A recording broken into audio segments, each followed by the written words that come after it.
of the webinar. For those of you who weren't able to join live, I hope that you had a chance to view that, because that particular part 1 is the foundation for the science of stress and resiliency. It talks a lot about neural pathways, how we can train the brain, things along those lines. And what we're going to focus on today is more of the principles that you can apply in your life each day so that you can decrease bad stress, leverage good stress, decrease the triggers that might actually trigger stress to begin with, disrupt the chronic stress syndrome, and also just build what we've defined as resiliency in the first one. So we'll be hitting these 6 principles. I want to make it as participatory as possible. So I have different things like the whiteboard, which if you were on last time, you remember that you can write on it and circle things and things along the lines. I also have a few YouTube videos that I'm going to try to show as well. We didn't do that last time, so I'm going to see how those work out. And then I actually have a mindfulness exercise on my app on my phone. And so I'm going to experiment with that one and see if that works. So a lot of new experimentation here on this webinar. But these are the things that I would do in this particular session if I had the appropriate amount of time. So I just want to mention that last week, part 1, we did it in an hour. Ideally, when I designed that particular piece, it was designed to be taught in a 2-hour time frame to give participants a chance to really interact, discuss, and apply some of the learnings. If you remember, the handout had a lot of questions and things along those lines. Today we're going to spend just an hour again, but this part 2 is meant to be 2 hours long so that you can take them through mindfulness exercises, so you can show YouTube videos so that they have an opportunity to do some of the exercises and have discussions. Unfortunately, all of the webinars that I've done, all of the programs that I've done so far on stress and resiliency around the state have been shorter programs, meaning that there's just less application, there's less opportunity to do these exercises. So once again, I recommend that this be a total of 4 hours, and ideally it would be 2 hours and then 2 hours, giving an opportunity for participants to use some of the principles, apply them in their lives, and then come back and discuss that as you move on to this part 2. And then I'll show you the presentation that I adapted for children and adolescents. It's the one I used recently at the 4-H state conference. I've taught it in elementary schools as well. So if you happen to teach programs to kids, if you're in 4-H, this is just an option for you in bringing this material to children. So I'll show you what that looks like. So if you remember, we talked about how neural pathways work and how you really become what you think and how you feel. Those are all very important things. And in these principles that we're going to talk about today is really to influence how we perceive, interpret stress, how we respond to stress in our environment, and also using principles that have been shown in the science to really allow you to become more resilient with the things that are going on in your life. So I'm going to jump into the very first principle, and the first principle is a pretty big one, but it's actually the most important one. And I call it the Find Your Why principle. And this is the principle in which really being clear on your purpose in life, who and what matters to you, really knowing what your most important values and principles are in your life, how important that is from a stress and resiliency perspective. So from a stress perspective, really being in tune with your purpose, why you're here, what matters, who matters, the impact that you want to have, allows you to create perspective in your life. So that when things are happening around you, you're able to really step back, have perspective, and say, is this that big of a deal? Should I be stressing about this? Should I release all of these inflammatory chemicals from my brain?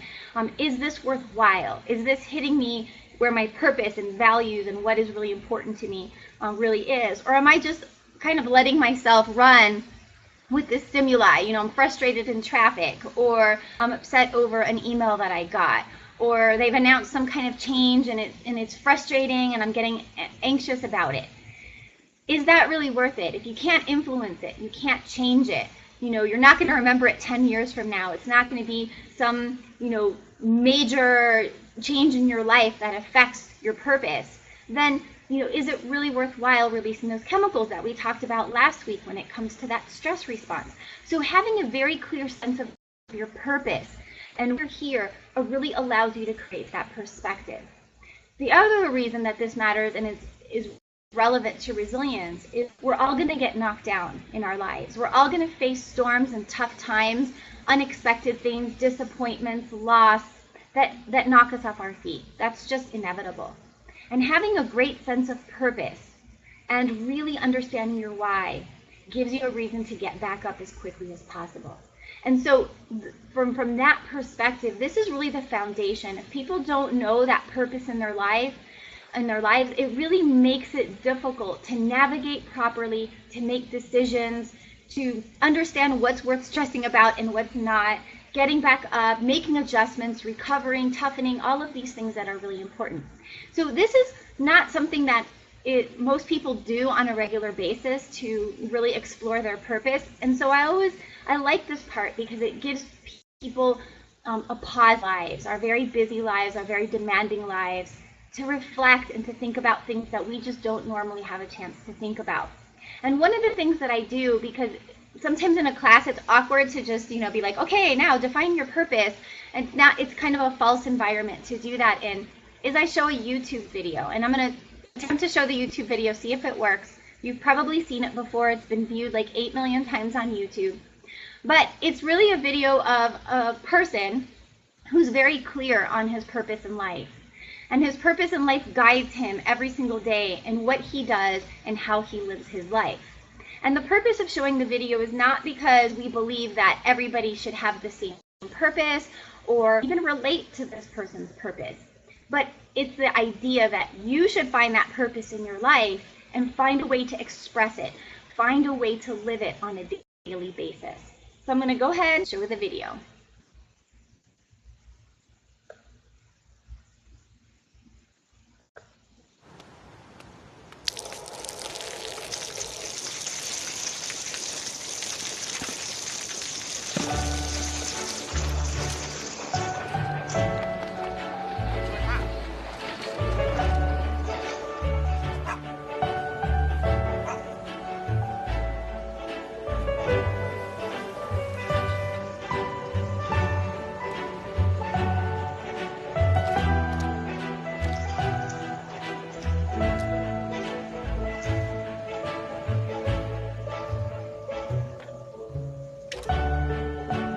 เขาจะได้อะไรถ้าเขาทำแบบนี้ทุกวัน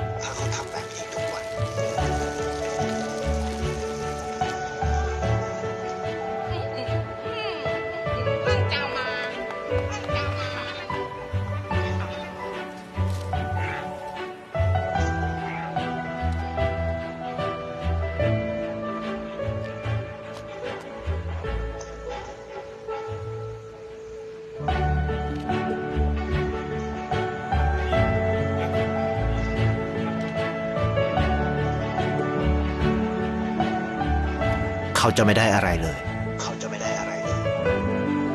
ไม่ได้รวยขึ้น ไม่ได้ออกทีวี ไม่มีใครรู้จัก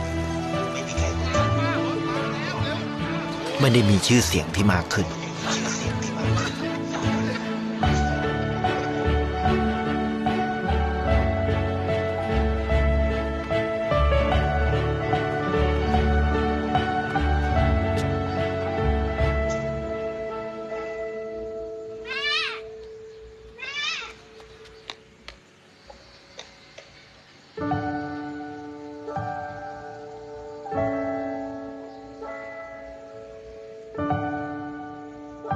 เพราะสิ่งที่เขาได้คือได้แค่ความรู้สึก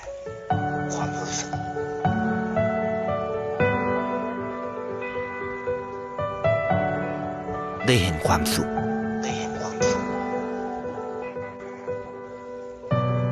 ได้เข้าใจ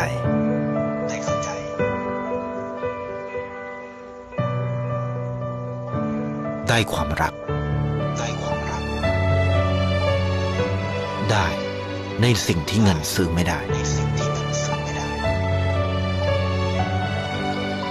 ได้โลก ที่สวยงามกว่าเดิม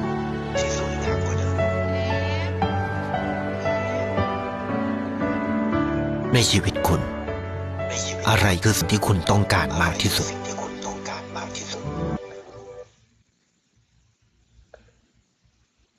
Okay, so what I'd like to do is just give you a minute to just reflect on some of these questions that I have here, whichever ones you think speak to you the most, and just have a chance to maybe jot down some ideas for why you're here, who's most important to you, what kind of impact you want to have in your life, perhaps maybe your most important values. So I'm going to give you a minute.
Okay, I know that wasn't a super long time, and if we were doing this in a real session, we'd have a little bit longer. But just the first thoughts that you had, would anybody be willing to share either through chat or out loud through discussion on their mic, maybe a few concepts or a few words that you wrote down to capture a piece of your why?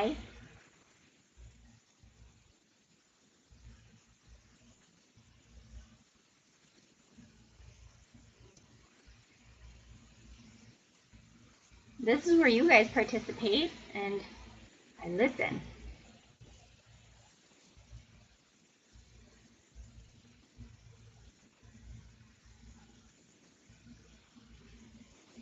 Okay, great. Thank you for participating here, Cindy. So Cindy says, spend my life doing good and glory God in what I do. Great. And Kareem talked about family being very important. Excellent. Thank you for sharing that. And I do this type of exercise with thousands of people. I've done it over the last 15 years all over the world. And doing good for others is a common theme. You know, this theme around family and having some kind of impact and quality life with them seems to be a theme no matter where I go around the world. So hopefully, even if you're being shy and you don't want to share, you've found something. Brenda talks about family and helping others, exactly along those lines, that it's not just about ourselves. It's not just about being happy for us. It's about also contributing to others and being connected to others. And we know from research that that is a very integral part of well-being.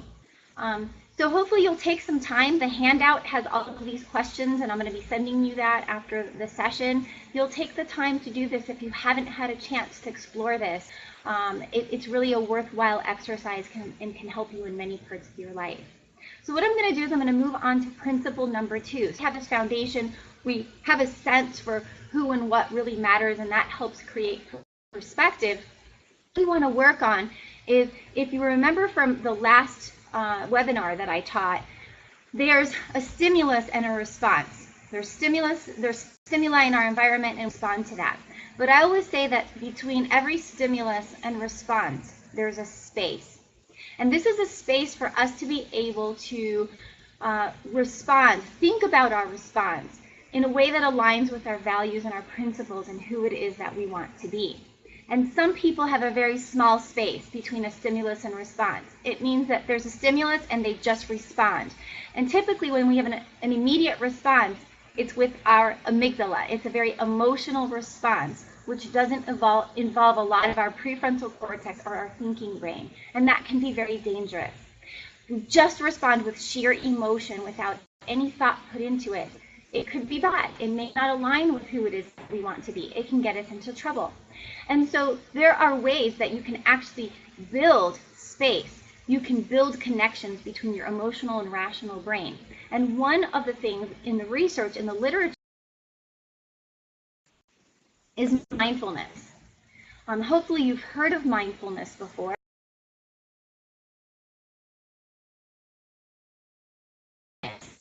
But in reality, it's intentional awareness in the present moment without judgment. So really, it's just tuning in. A lot of times we spend our day tuning out, multitasking. Our brain is somewhere else. It's all over the place. And we really lack the ability to tune into ourselves. What are we thinking? What are we feeling? What's going on in the present moment? And doing mindfulness practices, so intentional moments in which you are paying attention, you're fully aware of what you're feeling, what's going on around you internally, without trying to eliminate thoughts. So meditation, a lot of times you're trying to push out or eliminate thoughts, not in mindfulness. In mindfulness, you're letting the thoughts come and you're simply aware of what those are. It's a really important exercise. We're going to try something here in a second, but one of the most important things that it does is it helps create connections. It helps create neural connections between that emotional brain and our rational brain. So as our amygdala, which is that emotional part of our brain, gets stimulated, it gets triggered, we feel uncomfortable, we feel upset about something, we still have access to that rational brain. There's a connection there that we can actually use thoughts, we can use, the process of reasoning to try to create perspective around the stimuli. Maybe think about why it's bothering us, kind of stepping back and thinking before we actually respond. So again, very different than a 4-year-old who you say no to and they throw a tantrum on the floor. That's pure emotional brain, and what happens in that case is that prefrontal cortex gets shut down. All you have is an emotional response, and that can be really bad for us because we say things we don't mean, we say things that don't reflect our values, we act and then later regret those actions. And so we want to create these connections between the two parts. And so mindfulness is actually pretty easy to implement. I'm going to show you on the next slide just some of the tips on implementing mindfulness. But 5 to 10 minutes of mindfulness each day can really make a difference. And it actually changes your brain. It actually changes how your brain is wired. And they have all of these functional MRI results to show what happens with mindfulness training within our brains. And people report that they feel happier, they're more productive, they have better perspective, less things stress them out, less things cause anxiety. And I think that's really important for us. I say something that a lot of people suffer from, and I call it tired and wired. We're tired a lot of the time in the day that we need to have energy or want to have energy. And by the time it's time to go to sleep and we're finally in bed, we're wired. So we're tired at the wrong times, wired at the wrong times, and mindfulness training can help retrain our brain, which can also help with those sorts of sensations. So I'm going to show you some links, and actually in your handout you have some apps that teach mindfulness. I have some books as well for you as resources, and even a website that's all about mindfulness. I'm going to play something from my app that I have on my phone called Headspace.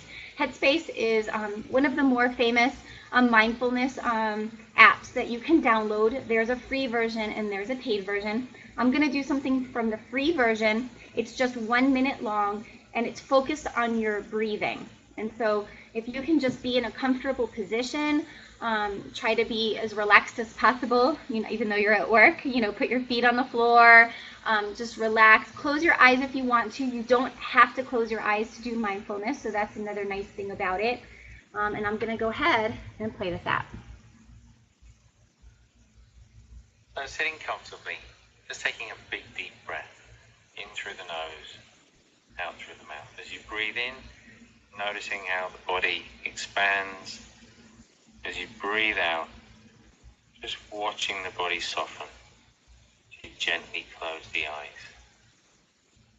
And rather than the mind leading the breath, allow the breath to lead the mind. Notice the sensation of the breath.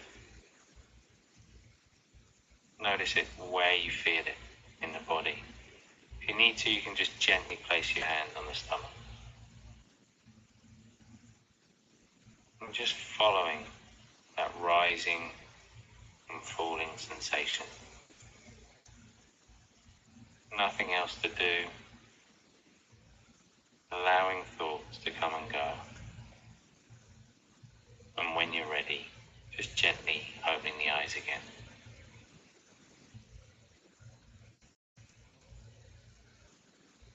All right.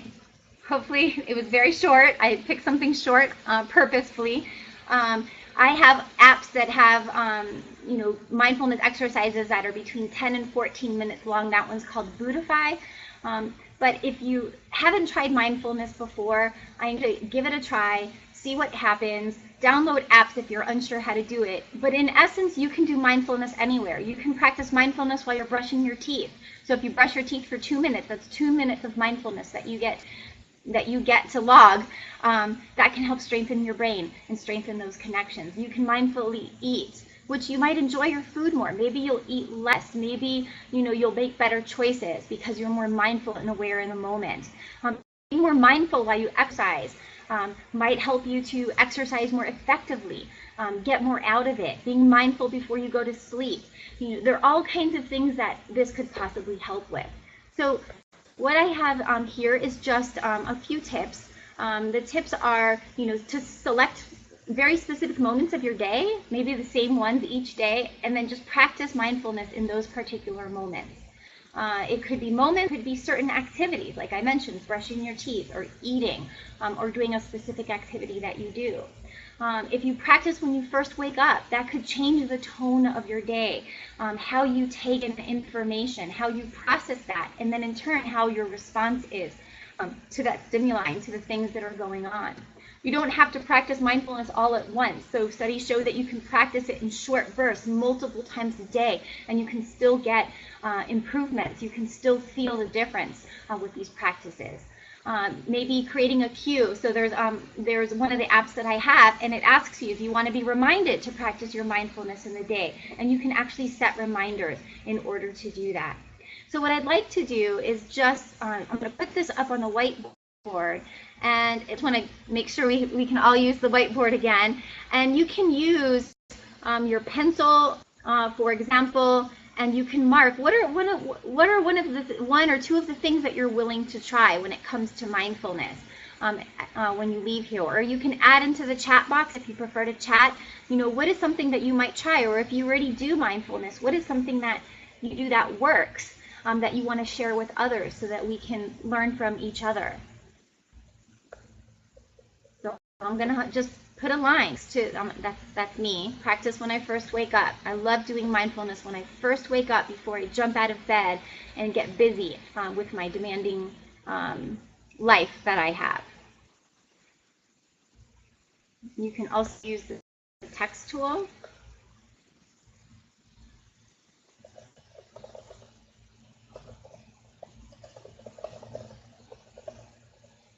And you can write in something. I'm just making sure people are still there and you're with me.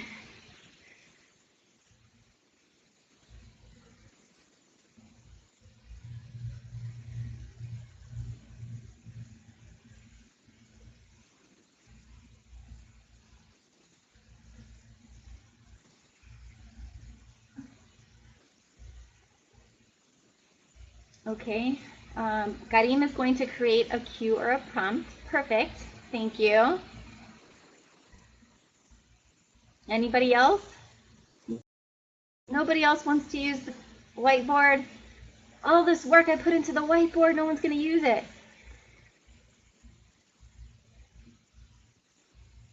Okay, I don't know if you're on the computer, Brenda. There's a drop-down box to the left of the whiteboard that has a pencil eraser. It has a T for, and click on that and see if any of those work.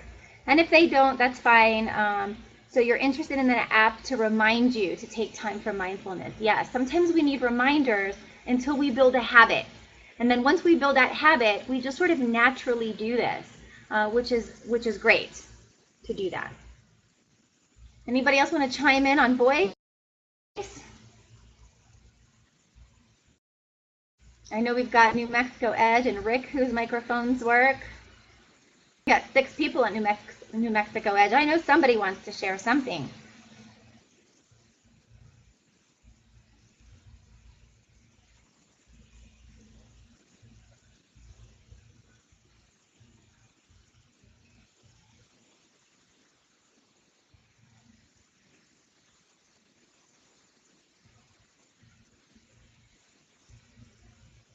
Okay, Lourdes, practice short bursts throughout the day. Great.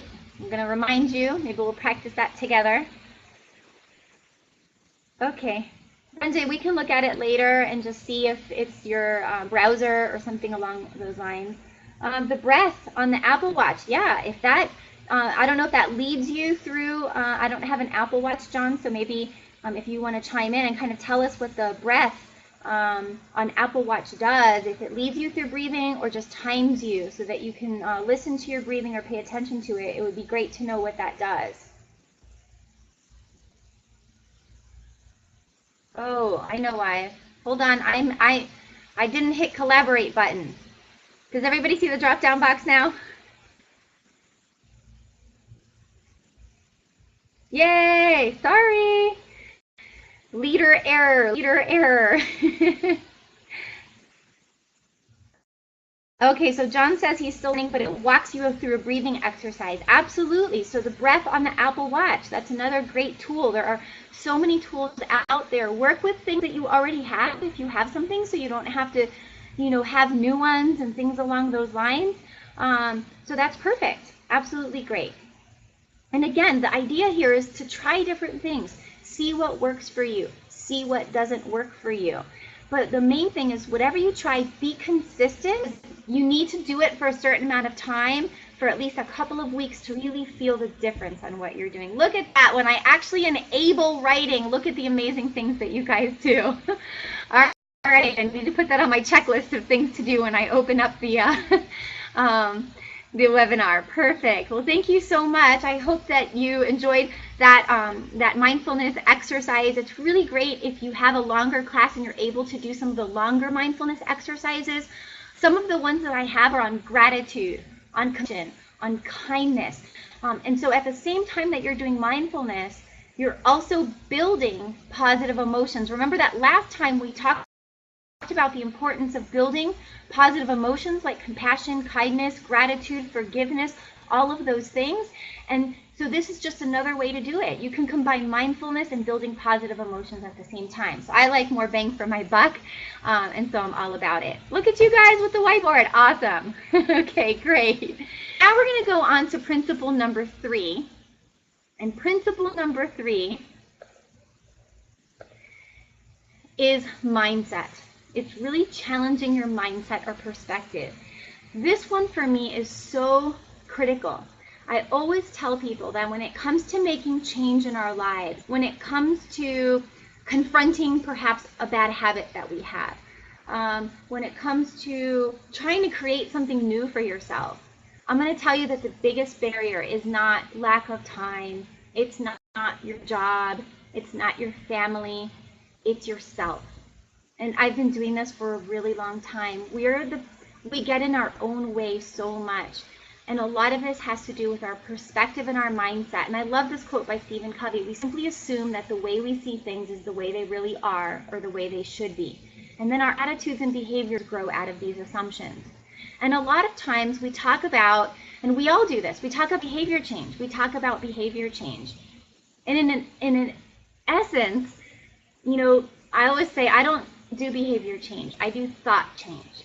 Because our behaviors are a direct reflection of how we think, how we feel. They don't just come out of nowhere. Actions don't just happen spontaneously by themselves. They grow out of how our mind works, our perspective, how we think, and how we feel about things. And so in order to actually change a behavior, you've got to rewind. And you've got to actually change your thoughts, and you've got to actually change how you feel about things. And so that's what the mindset is all about. So I'm going to define mindset. I'm going to tell you what the components of mindset are. And I have a video to show you in this particular point as well. So I'm going to define it first, and then I'm going to show you the video, because I think this will really help as you watch the video. So the mindset is comprised of these different components. So attitudes, beliefs, thoughts. Your attitudes is really about your feelings, how you feel about stuff, your perspective towards stuff. So it's not 100% fact, although a lot of times it just feels like, no, there can't be any other attitude, there can't be any other perspective in this. This is it, because we feel so strongly about these things. And these attitudes form over a period of time. They form based on how we were raised. They're formed based on our experiences, our background, the things that happen to us, how we respond to them. They begin to formulate these attitudes. And these attitudes are a major part of our mindset. The second thing is our beliefs, our belief system, your convictions, your identity, how you think about yourself relative to the world, what you believe to be true. And a lot of times, once again, we grow up, people give us these ideas and convictions. It starts with our families. It might be where we go to school. It might be our spirituality, our religion that forms these beliefs. Again, not 100% scientific fact. There are beliefs, but they feel like fact to us.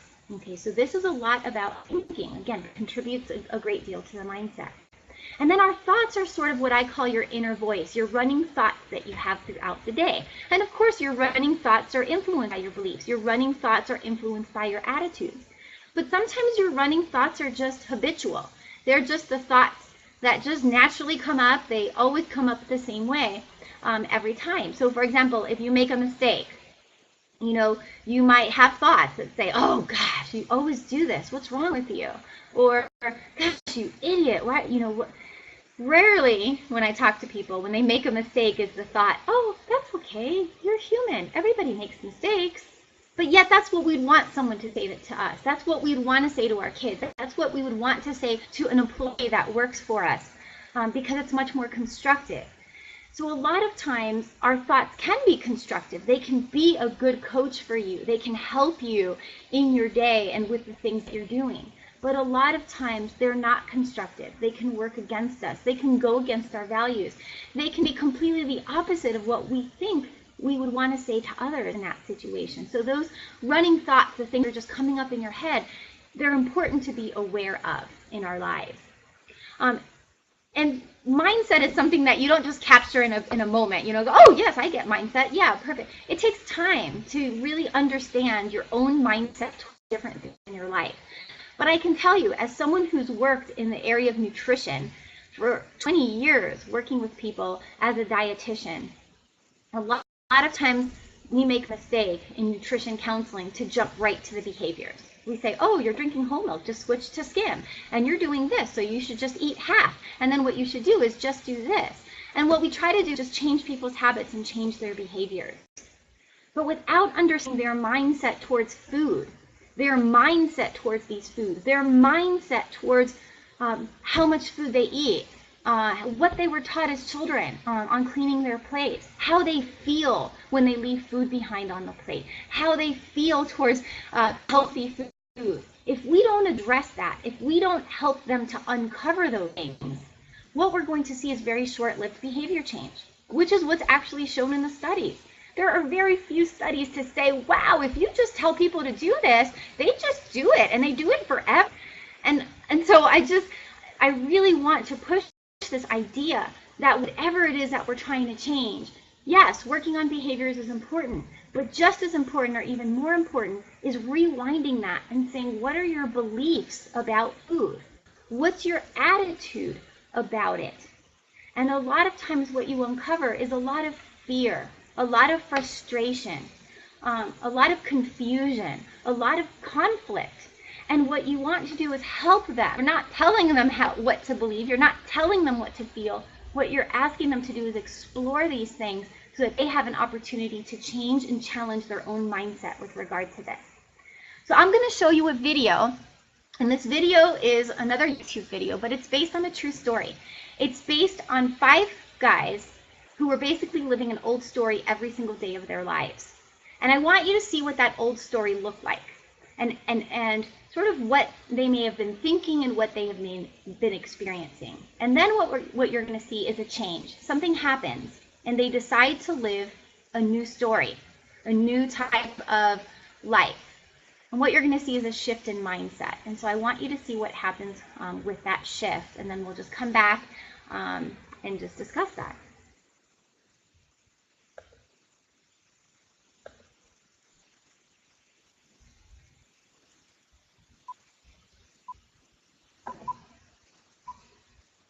人为什么活着？人为什么活着？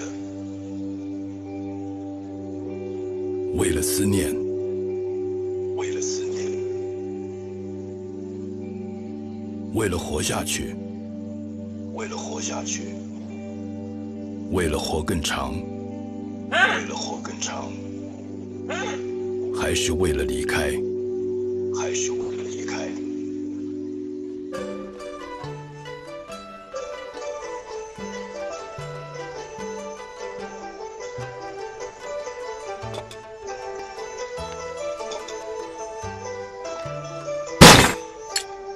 去骑摩托车吧！去骑摩托车吧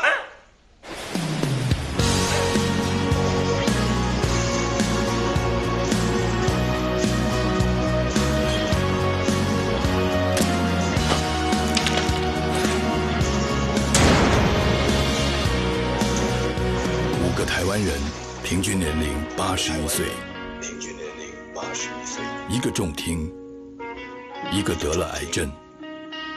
3个有心脏病，每一个都有退化性关节炎。6个月的准备，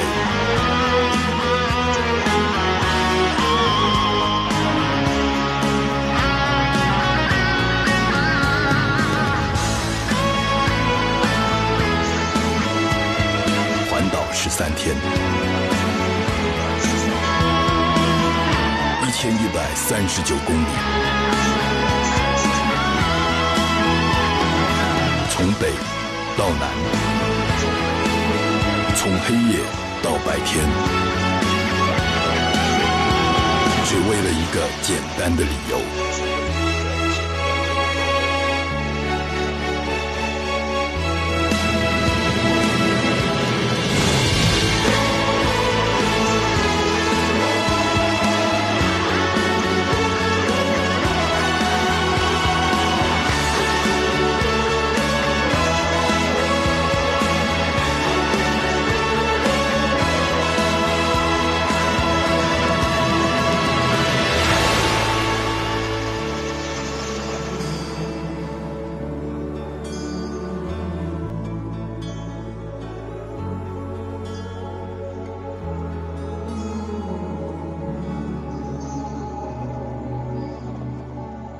人为什么要活着？人为什么要活着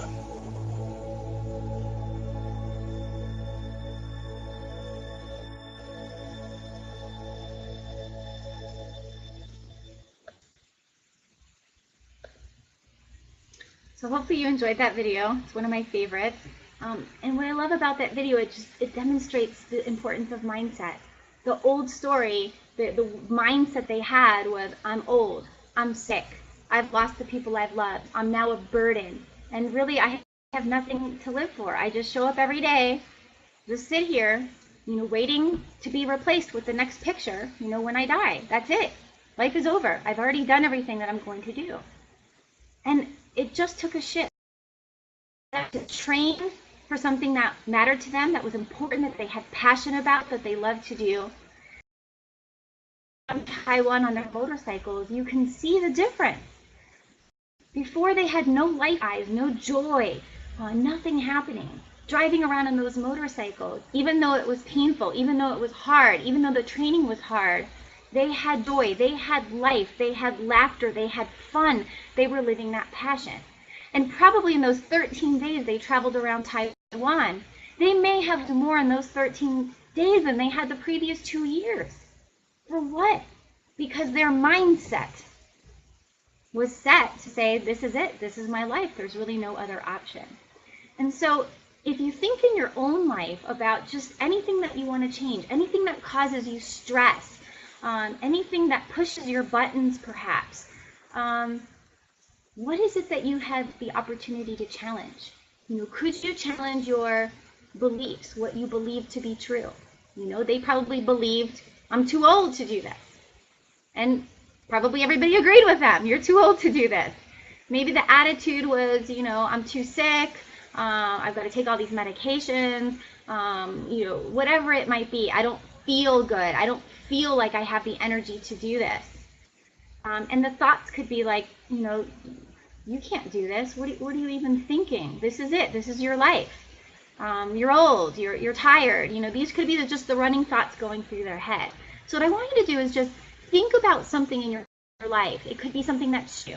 It could be something that causes you anxiety, something that worries you. It could be some change that you want to make in your life, because the set is useful for all of those things. And I want you to just maybe circle, you know, what is it that you think you might be able to challenge and think about differently? Is it a belief that you have? Is it an attitude towards this person, this situation, this change? Is it recurring thoughts that you have in your head?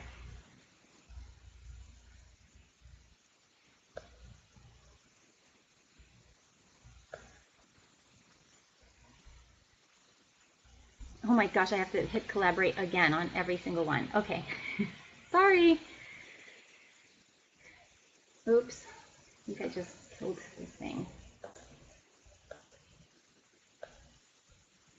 All right, underneath the green circle says attitudes. I think we know that.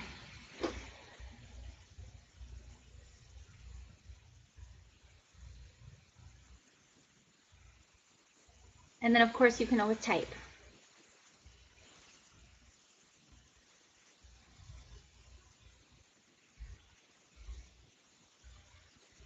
Comedy relief. If you could elaborate on that, Janine.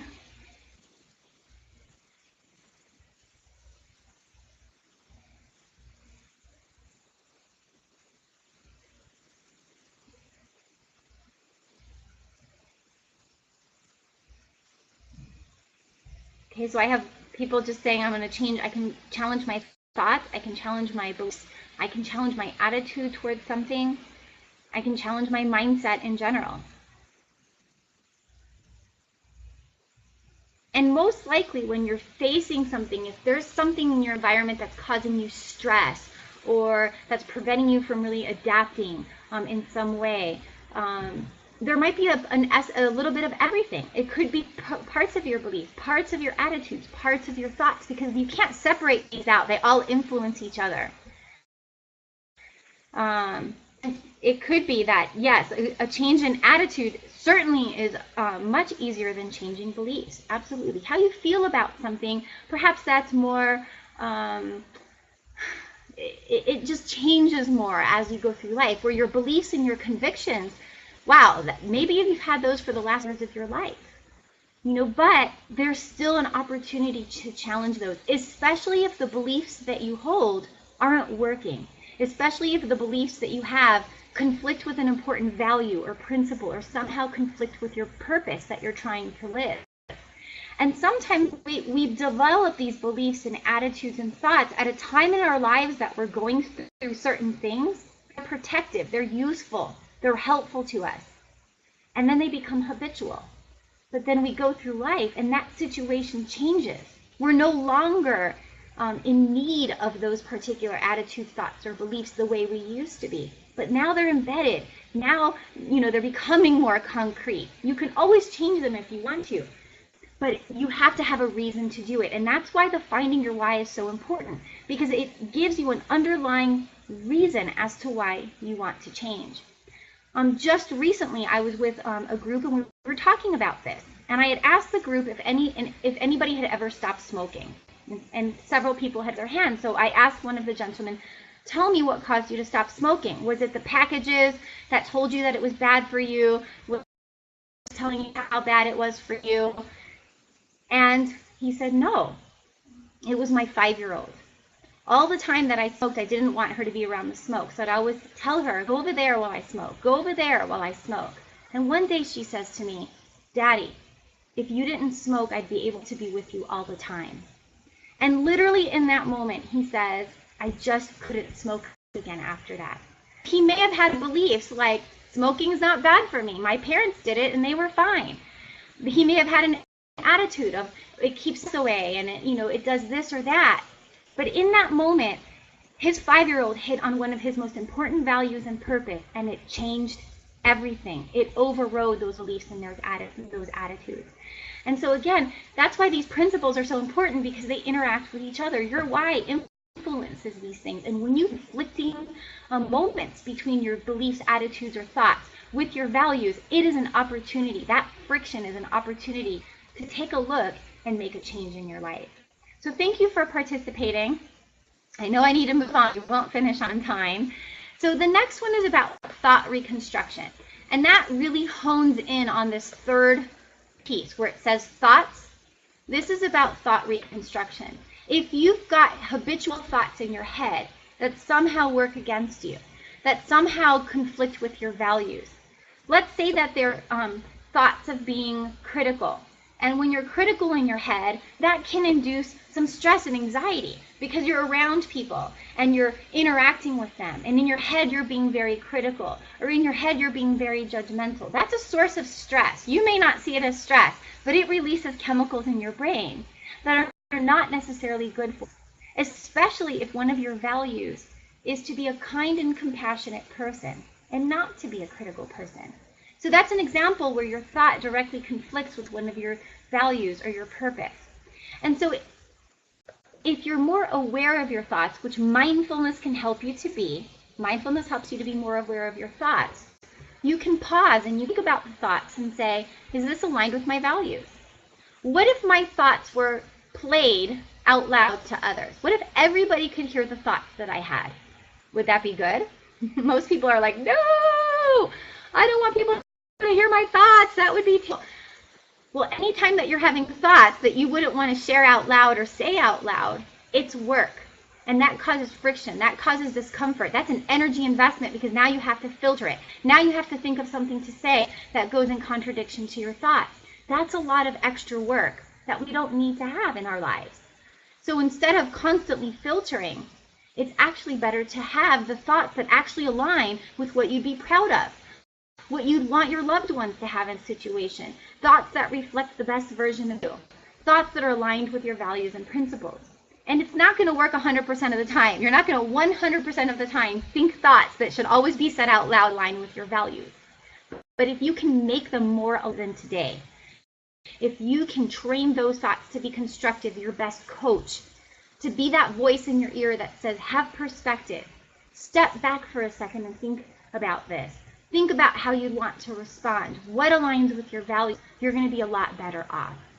So we won't go through the exercise of changing the thought. Again, in a class, we would actually have somebody target a thought and actually work on changing that thought and go through that exercise. But it's a really important exercise to do, and it's an important exercise for us to practice on a daily basis. Okay, principle number 5 is to seek recovery. And this is especially important to interrupt a chronic stress response. So recovery is the process of repair after strain when a stressor is no longer present. Recovery is about replenishing resources. It's about reducing fatigue. And I can tell you that taking a vacation a few times a year, having a weekend, and having an evening is not recovery. The science has shown that our mental capacities, let's say our brain and how it's functioning and how we make it work all day, you start to get diminishing return after a certain period of time. If you're just in that mental state of making decisions, processing things, doing emails, constant, you start to fry those neurons. They start not being as productive as possible. This is why the attach. This is why it's taking you longer to read the email. This is why you're having trouble with critical thinking, making decisions, connecting the dots. Our brain needs a break. And the break doesn't have to take long. That's the good news.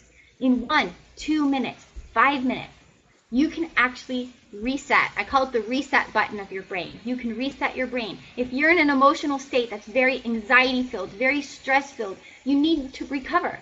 Not recover at the end of the day with ice cream and beer. That's not what the studies show. What the studies show is you need to have constructive recovery every 60 to 90 minutes in your day. That's where you're going to get the best return. So let me show you some of the activities that have been shown in the literature to actually help reset your brain.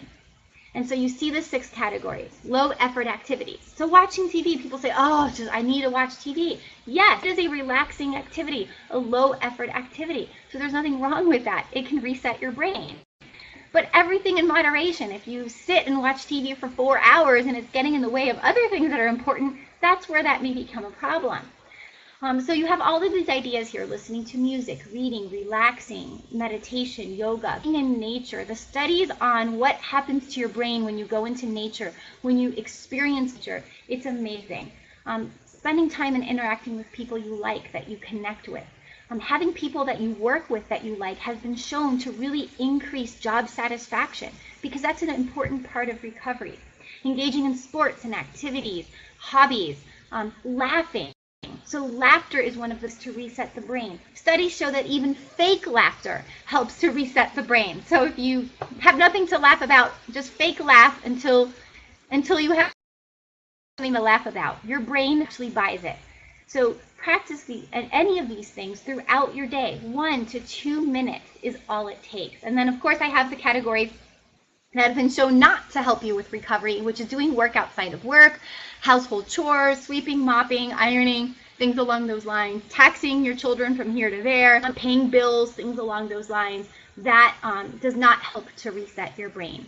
So what I'd like to do here, this one, is maybe just mark any of the categories that you think you would be able to engage in during your workday that would help you to reset your brain quickly so that you can be better for the next thing that you're doing at work. Because that's where most of us need more recovery, is at work. Quick things to do.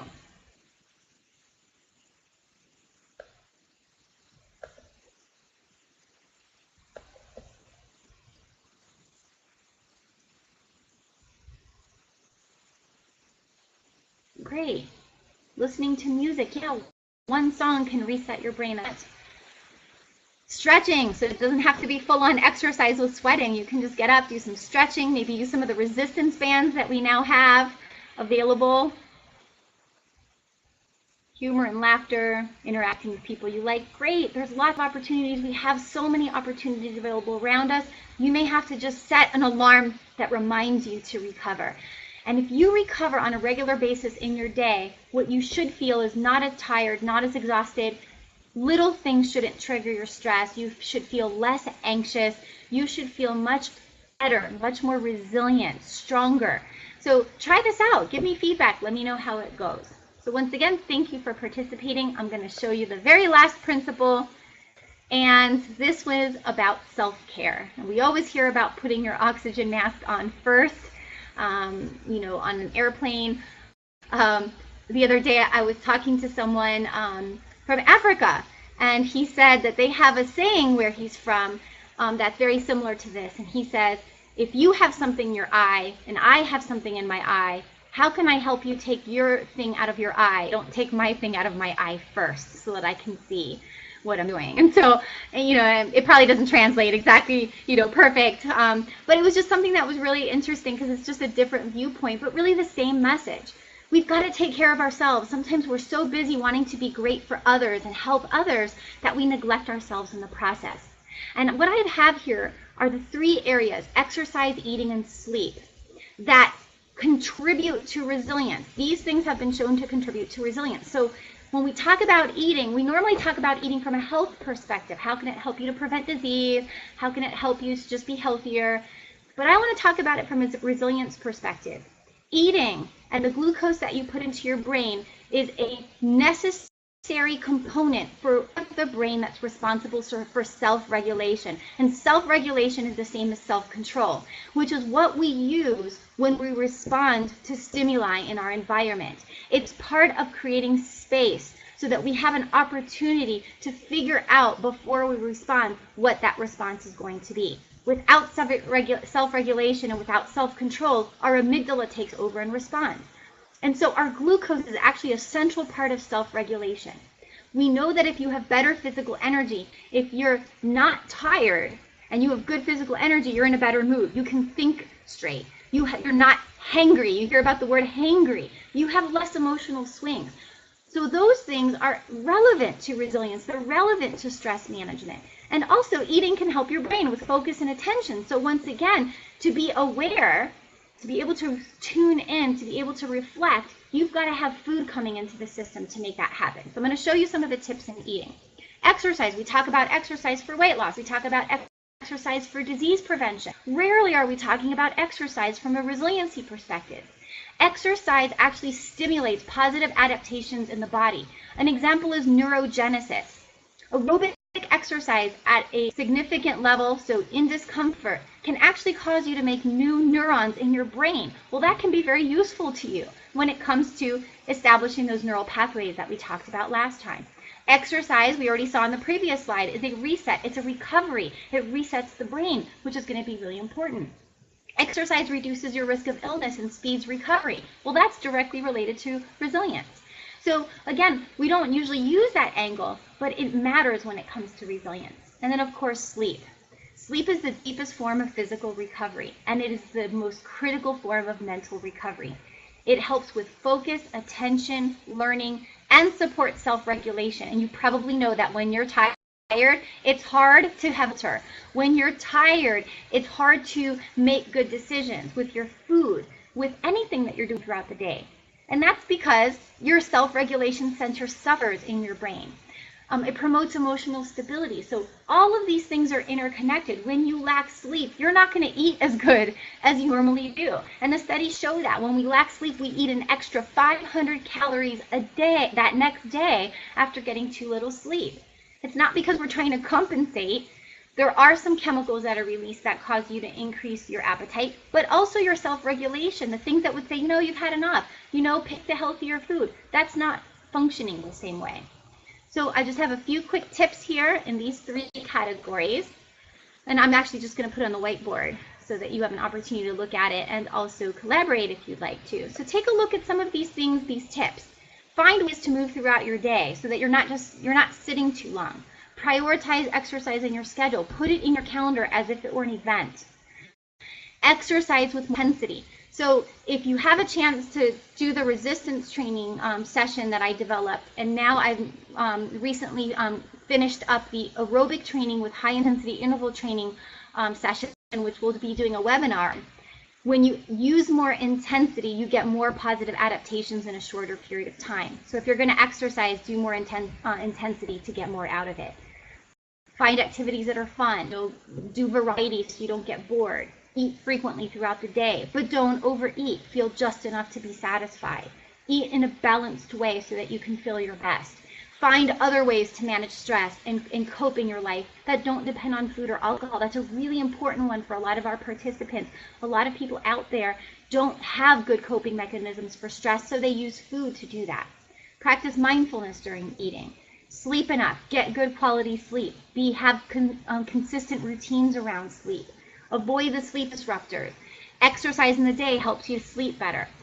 Breathing and meditation can also help you. So if you would like to maybe mark something that you might work on for yourself because you think that could help you to be more resilient, go ahead and mark that.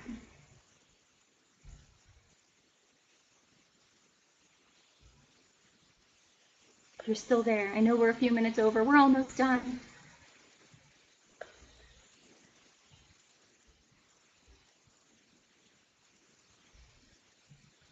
And I am working on extension publication on sleep as well as a program if you are interested in implementing that. So it's in the works because it's a really important topic.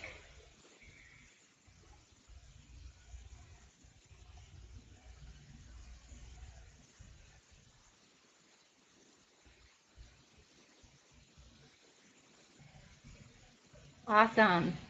So looks like we are, we can use better habits in all of these areas. Sleep seems to be a hot topic right now. I think that John marked sleep, and we'll be using the new time soon. So that's great. I'm just going to show you the last thing that I just want to show you really quickly. This won't take long. Is slides that I developed based on this training that I used in the 4-H program. These can be further adapted. You can use them with kids. You can use them with adolescents. But I called it mental toughness. That was something Steve Beck and I had talked about, that sort of terminology just speaks better to the kids. And instead of having so many words on the slides, we have pictures that allow us to have conversations with the kids. What are the things that frustrate you? What are the things that cause you stress? What are the things that cause you anxiety? And you'd be surprised some of the things that the kids share. We talk about remember the good stress and bad stress that we talked about in part 1, the too good and the too bad. Well, we just sort of acknowledge that there's good and bad stress. And then we talk about some of the ways that stress can be good, if it's for survival, if it's for helping others, if it's for making positive adaptations in our lives.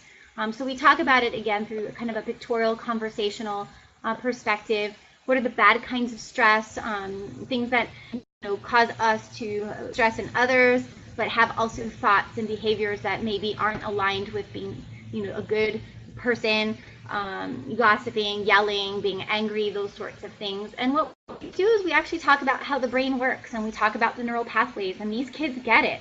They understand when you use the concept of driving down roadways and building the roadways that you want. And sometimes we build roadways that we don't want and change those things. And so that's the foundation. We talk about mental toughness as an art. We talk about adjusting, recovering, and toughening, like we did in that first session. We talk about, what are some examples where you need to make adjustments. At the 4-H conference, somebody said, when I have a teacher I don't like, I have to suck it up. I've got to adjust to that. Recovery, when we talk about that, you lose somebody you love, you got to recover at some point, right? You can't let it take over your whole life where you stop experiencing joy, where you stop being able to do things in your life. And then we talk about toughening. Where are situations you need to toughen? And they talked about cyberbullying. They talked about, people talking about them. All you can do is toughen in those cases, ignore it. Figure out how not to let it get to you. So these conversations with kids, it's really great. I think it's a great foundation. And then we talk about the 6 practices. So the creation of kind of being your own hero, the creation of a superhero. And we talk about the same things, but it's more simplified. So we ask 3 simple questions. Find your why. I actually have the kids do this, and they share some of those things. We do mindfulness. Instead of practice makes perfect, practice makes permanent. That's the neural pathways. Talk about the thinking and feeling brain the same way. For the mindset, we sort of just stick with attitudes and feelings, beliefs and identity. We just talk about it in a more simplified format. I think we did this in part 1. We have them do an exercise about thinking differently or acting differently. When I'm fighting with my brother or sister, I usually do this, but instead I can do this by this, and they fill that out. We did that exercise last time. We talk about recovery. Again, it's very picture-based, but it incorporates all of the same things that we talked about, just using pictures. They share the things that help them to recover. We talk about ideas for getting that in their day.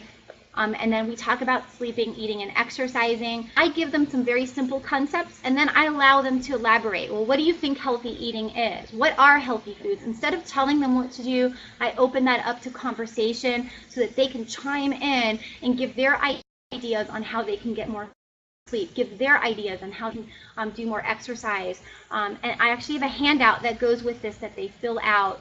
And I think I always get good results when I do this with kids. And so if you're interested in doing this, if you're part of 4-H, please let me know. I can give you some of these tools and let you know how to customize it. So that's it. That's all I wanted to do today. So if there are any questions, I'll stay on. I understand I went a few minutes over, so I understand if you have to drop off. Thank you, Dean. Thank you. I'm glad it was helpful. Everyone, I really appreciate you tuning in. I'll be sending out the recording, I'll be sending out the survey, the slides, the handouts, the links to the YouTube videos that I showed, and also the app that I used. Thanks, John.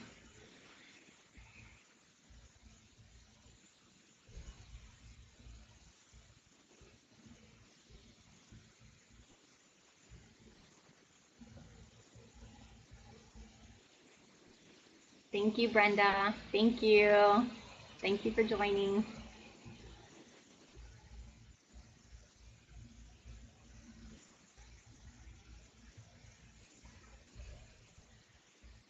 Thanks, Lourdes. Great jog and job. Thanks. All right, I'm going to end the session then. It doesn't look like we have any questions. Thank you very much, everybody. Thank you.